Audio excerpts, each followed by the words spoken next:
ఎవరైనా గుంపులో గోవిందాలు కాదు, నీకంటూ ఒక సెల్ఫ్ ఐడెంటిటీ ఉండాలి. సో అది నాకు ఇష్టం. అలా ప్లాన్ చేసుకున్నాను. మరి అక్కడ కూడా ఆ 100 మంది మగవాళ్ళని దాటుకొని ఒక్క లేడీకే ఒక్క జాబ్, డిస్ట్రిక్ట్ లెవెల్ జాబ్ని కొట్టగలిగాను. మరి ఇప్పుడు కూడా ఇంకొక ఆలోచన ఏంటంటే సౌత్ ఇండియా టాప్ కొట్టాలి, ఒక్కటి మిగిలింది. సో అది చేద్దాం మీ అందరి హెల్ప్ వల్ల. ఎందుకంటే నమ్మకం వస్తుంది కదా, ఒక్కరికి వచ్చిందంటే మనందరికీ నమ్మకం రాదా, ఎంటైర్ టీంకి నమ్మకం రాదా? సో దానికోసము ఈ బిజినెస్లో పర్ఫెక్ట్గా వచ్చామా, నెల రోజులైంది, నాకు ఏమీ రాదు. మనం ఏం చేసామంటే 30 PV చేసాం, కూర్చున్నాం. నాకు ఏమీ రావట్లేదు మేడం, నేను వెస్టేజ్లోనే ఉన్నాను. ఏం చేసావు? ఏం చేయలేదు మేడం, ప్లెయిన్గా పేపర్స్ అన్నీ అట్లాగే పెట్టుకున్నా. So how many hours work in your business? ఎన్ని గంటలు మీరు పనిచేస్తున్నారు? మీకు ఒక 10,000 జాబ్ దొరికింది అనుకోండి, ఎన్ని గంటలు పనిచేస్తారు? 10 గంటలు పనిచేయాలి ప్రైవేట్లో, తెలుసు కదా. గవర్నమెంట్ సెక్టార్స్కి పోతే 8 అవర్స్. రిలయన్స్ ట్రెండ్స్కి వెళ్ళండి, 12 అవర్స్. ఇంకొక నా డౌన్ లైన్ ఉన్నారు, టీమ్ లైను, ఆయనకు 24 అవర్స్ జాబ్. మార్నింగ్ వెళ్తారు, నైట్ ఏదో టైంలో వస్తారు. ఆ 2 ఫోన్లు ఇచ్చింది, వెహికల్ ఇచ్చింది, ఆ 2 ఫోన్లను పక్కన పెట్టుకొని ఈయన పడుకోవాలి. సైలెంట్గా ఫోన్ రాగానే తవ్వుకున్న ఆఫ్ చేసుకోవాలి, ఎందుకంటే భార్య పిల్లలు లేస్తారు. ఆ ఫోన్ పట్టుకొని బయటకు వెళ్ళి ఎక్కడెక్కడ ఆ రిలయన్స్ నెట్వర్క్ కనెక్ట్ అయిపోయిందో మళ్ళీ కనెక్ట్ చేసి రావాలి ఈయన.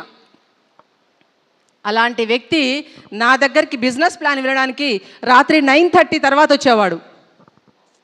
అప్పుడు వస్తే తినేసి రండి, ఒక ముద్ద పొద్దంతా పనిచేసిండ్రు, లేదు ఒక ½ అన్ అవర్ నేను వెయిట్ చేస్తాను, మీరు ఫ్రెష్ అప్ అయ్యి తినేసి రండి అని 10 o'clock వచ్చి 11 o'clock బిజినెస్ చెప్పిన ప్లాన్ మా ఇంట్లో. సో నా ప్లాన్ చెప్పిన విషయం ఏంటంటే డైలీ 2 సెషన్స్ చేయాలి. 90 days ఆగకుండా చేశాను, 90 days ఆగకుండా చేశాను. మరి అలాంటివి మనము ఫాలో అవ్వాలి. ఇదే తెలుసు కదా మనకి, బయట మార్కెట్లో ఎన్ని గంటలు మనం జాబ్స్ చేస్తున్నాము, రోజుకు ఎంత టైం తీసుకుంటున్నాము, ఇది చాలా important. At least 4 hours. Being a జెంట్స్కి లేడీస్కి ఎవ్రీడే 4 hours దొరకకుండా పోతుందంటే నేను అసలు నమ్మను. ఎందుకంటే ఎలాంటి జాబ్ చేసినా ఒక 8 నుంచి 10 గంటలు పోతే, పడుకోవడానికి 7 గంటలు పోతే, 17 గంటలు పోతే, పర్సనల్గా తినడానికి తాగడానికి 3 గంటలు తీసేస్తే 20 గంటలు పోతే మినిమం 4 hours టైం ఉంటుంది. ఎవరికైనా కూడా ఉంటుందా లేదా? ఈ 4 hoursని మనం ఏం చేస్తున్నామంటే కిల్ చేస్తున్నాం, నాశనం చేస్తున్నాం. ఆ వేస్ట్ అవుతున్న మీ సమయాన్ని తీసుకొచ్చి ఇక్కడ ఇన్వెస్ట్ చేద్దాం. ఆ ఇన్వెస్ట్మెంటే ఈ సక్సెస్కి మనకి కారణం అవుతుంది. రెగ్యులర్గా మన ఏ డౌట్స్ వచ్చినా ప్రతి క్లారిఫికేషన్కి మన అప్లైన్కి మనం ఫోన్ చేయాలి. చెయ్యకుండా ఉన్నామనుకోండి, మన డౌట్స్ క్లారిఫై అవుతాయా? డౌట్గానే మిగిలిపోతే మనం ముందుకు వెళ్ళగలమా? ఎందుకంటే మనకు ఒక అడ్డంకి, స్పీడ్ బ్రేకర్ ఉందను. ముందుగా రోడ్డు మీద వెళ్తున్నప్పుడు స్పీడ్ బ్రేకర్ వచ్చింది, ఏం చేయాలి? ముందుగా ఎక్సలేటర్ డౌన్ చేయాలి, మెల్లిగా దాటాలి. అలాగని అదే స్పీడ్లో దాటితే ఏమవుతుంది? హెడ్ ఇంజురీ అవుతుంది కదా.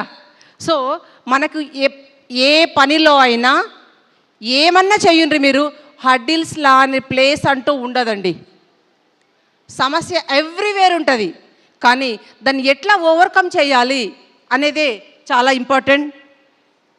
వర్క్ విత్ అప్లైన్, ఇలా ఎప్పుడైతే మీరు work with patience you will get victory. Definitely ఎనీవండి, ఏదో ఒక రోజు ఖచ్చితంగా మీకు సక్సెస్ అనేది వస్తుంది. ఎప్పుడైతే మీ 3 నెలల్లో 6 మందిని డైరెక్టర్లు చేయగలరో, క్రౌన్ డైరెక్టర్ అయిపోతే ఎలాంటి విజయం అండి అది. ఈరోజు క్రౌన్ అయితే ఇక్కడ ఒక రెస్పెక్ట్, చెక్ అంతుందా కాదు, క్రౌన్ అయితే respect. Yes or no? So as a క్రౌన్గా 1,00,000 తీసిన వాళ్ళు ఉన్నారు, 3.5 లక్షలు తీసిన వాళ్ళు ఉన్నారు. కానీ మీరు ఒక్కసారి కొట్టారంటే ఇంతమందిలోకి వెళ్ళి మీరు హైలైట్ అవుతారు.